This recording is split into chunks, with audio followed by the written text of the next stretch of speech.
Sosok Bemo alias Indra Mateos, preman Manado tewas dibunuh, pemakaman didatangi ratusan pelayat.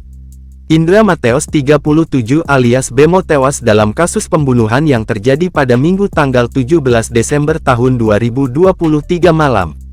Bemo tewas ditikam oleh pelaku bernama Noval P. Nur alias Opal, warga Kelurahan Ternate Baru, Kecamatan Singkil, Manado.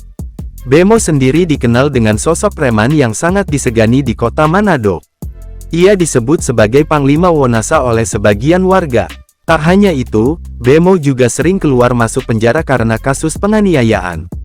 Meski demikian, ia dikenal ramah oleh warga di Kecamatan Singkil. Ratusan warga mendatangi rumah duka yang terletak di Kelurahan Ternate Baru, Kecamatan Singkil, Kota Manado.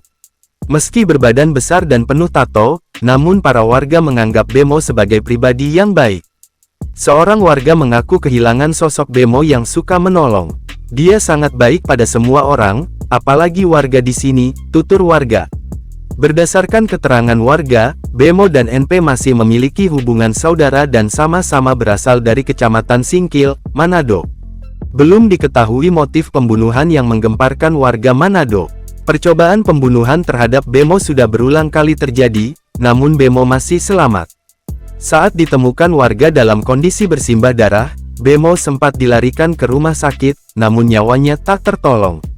Kasih Humas Polresta Manado, Ibtu Agus Haryono, menyatakan pelaku pembunuhan diamankan dalam keadaan terluka.